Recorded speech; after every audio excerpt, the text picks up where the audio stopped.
Bon, bonjour à tous, chers étudiants. Je m'appelle Franck Segonne, je suis pasteur à Genève depuis 5 ans. J'ai été pasteur pendant une vingtaine d'années à Dijon. J'ai, dans ce cadre, monté un café associatif qui a duré une douzaine d'années. Et puis, depuis maintenant 5 ans, je suis pasteur de l'Église internationale évangélique de Genève. Je suis marié à Sandrine, nous avons 3 enfants.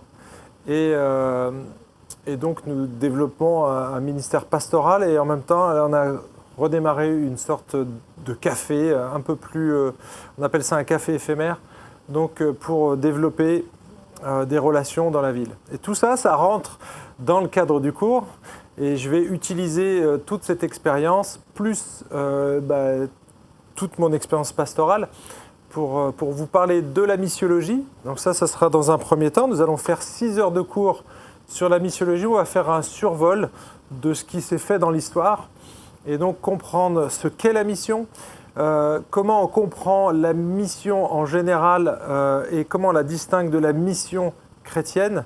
Et on va voir les enjeux qui sont derrière la missiologie parce qu'il y a des courants de pensée et dans l'histoire, il y a eu des sortes de balanciers qu'on va devoir identifier pour éviter de tomber dans les mêmes pièges.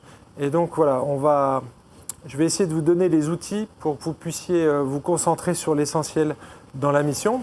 Et puis dans un deuxième temps, on abordera l'évangélisation. Donc ça, c'est le cœur de la formation.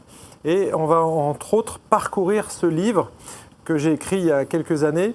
Et donc on va parcourir 5 chapitres sur 6. Bien sûr, il y aura des exercices, il va y avoir des débats, mais on va balayer la plupart du livre. Donc le premier chapitre, ça sera clarifier les termes, de quoi on parle quand on parle d'évangélisation. Ensuite, on va regarder les freins, les choses sur lesquelles on peut agir. Bien sûr, aussi donner des solutions. Ensuite, on regardera pourquoi évangéliser, quelles sont les bonnes raisons pour évangéliser.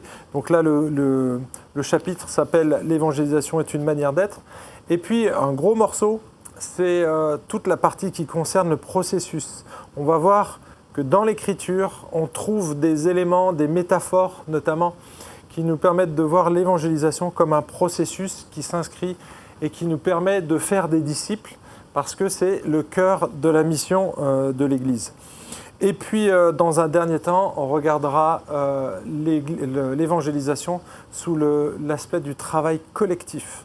Et donc, lorsqu'on aura fait l'ensemble de ce point de vue, vous serez prêts pour vous-même avoir une vision biblique de l'évangélisation, forger vos propres convictions, développer une théologie juste, mais aussi une philosophie de ministère, une philosophie de l'évangélisation. Et ce que je vais vous demander dans les devoirs, eh bien, c'est justement de bâtir une sorte de stratégie d'évangélisation durable.